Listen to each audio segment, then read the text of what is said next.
So this training video is for these tools on the bench top. One is the bandsaw, one is a drill press, and one is a belt sander. And then maybe we'll do the Dremel at the end. For the bandsaw, you can see the saw blade is in here. If you screw this in, it tensions the blade. There's an instruction manual online that you can read to take this blade out and put in a new blade. The two types of blades that you would use for this are different in that the teeth per inch, or TPI, will be different.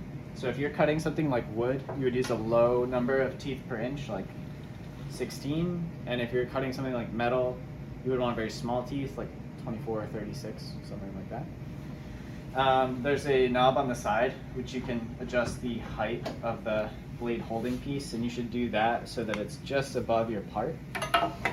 So like this. This one is a single speed, so you can't change the speed. The yellow piece is a key that fits into the switch, so if you take that key out, it can't be turned on accidentally. Right. Obviously wear safety glasses. Don't get your hands near the blade.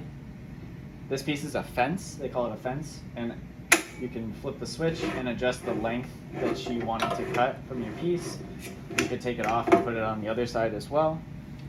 If you need to do angled cuts, there's a piece that slides in here, and you can twist this and adjust the angle that you're holding the piece. They call those miter cuts. So to cut a simple piece of this PVC pipe, put my fence in, turn it on, and just push it through.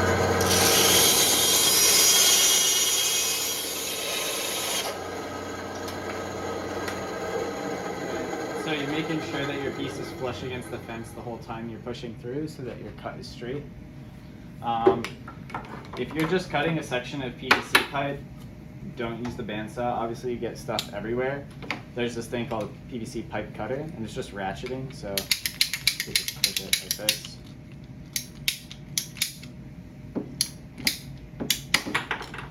The cut may not be as straight as the bandsaw, but it's a lot faster and a lot cleaner. Next thing I'll show you is the drill press. So this is a drill press vise, which lies flat on several sides, so it's easy to hold things in it. If you need to hold things, clamp things to this stage, there's also one of these vise clamps. It unscrews and threads through this hole, and then you can just clamp stuff down to the bit like that. So I'll just put this tube into the vise. There are little V notches here to sort of make your pieces stay still. And I'll show you how to put a bit in there. So you have a variety of bits, titanium and high-speed steel. Say for these, you can use them on thin types of metal. For these titanium ones, these are good for plastic. So I'm going to make a small hole. There's a chuck key. So this is a chuck, like same thing that you would have in like the drill. It's a drill chuck. And this is the chuck key. It has these little notches that you can stick in there and twist. You would just do that to do the final tightening step. Otherwise, just go by hand. Then you'll put your drill bit into there.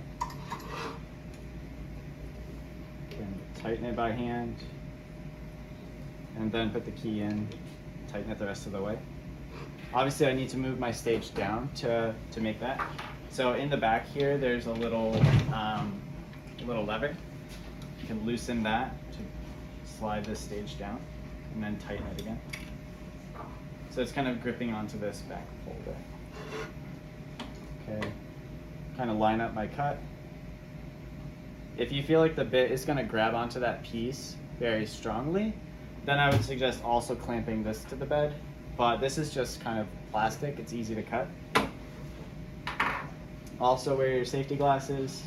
There's also a depth gauge on the back side of this if you needed to know how deep your drill is going in. You can use that as a guide. You flip it up to turn it on. This is also adjustable speed, so there's instructions here to change the belt.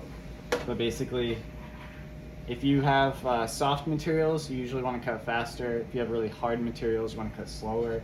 And you can adjust the belt RPM accordingly. Turn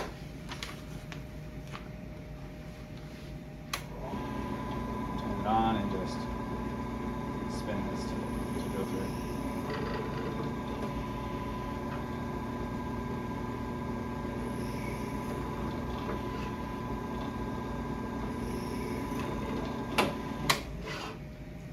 So if you're drilling something and you need it drilled in a precise place, I was just, going by eye. Obviously they're not aligned or anything like that.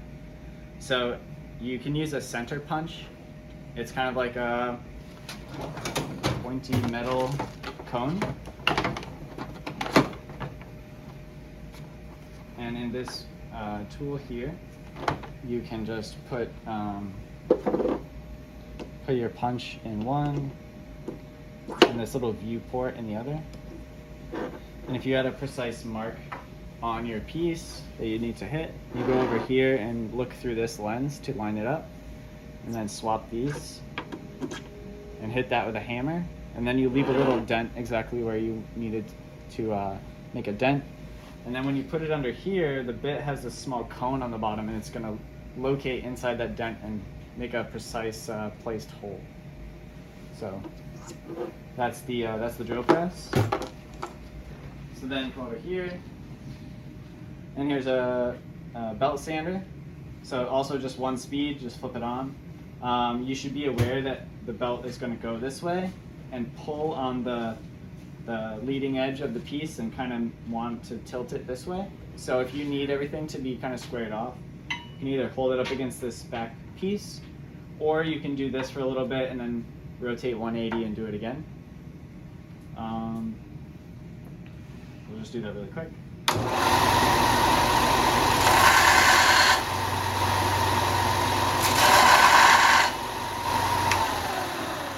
It's a good way to quickly chamfer corners.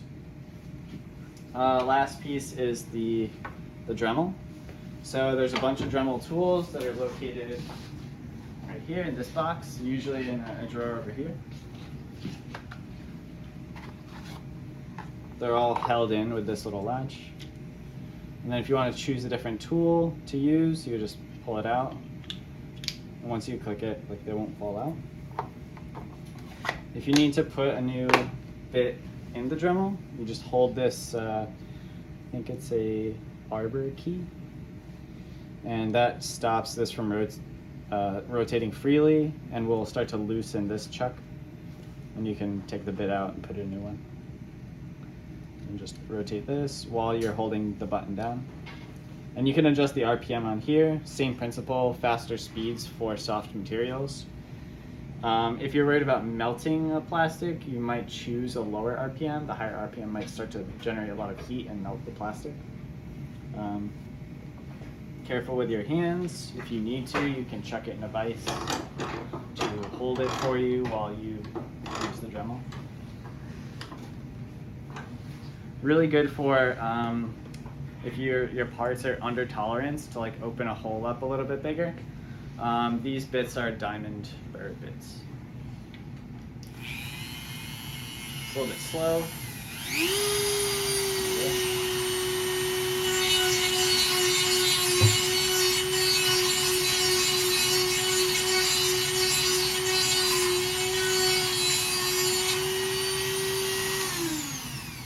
So that's pretty much it for training on the bandsaw, drill press, belt sander, and Dremel.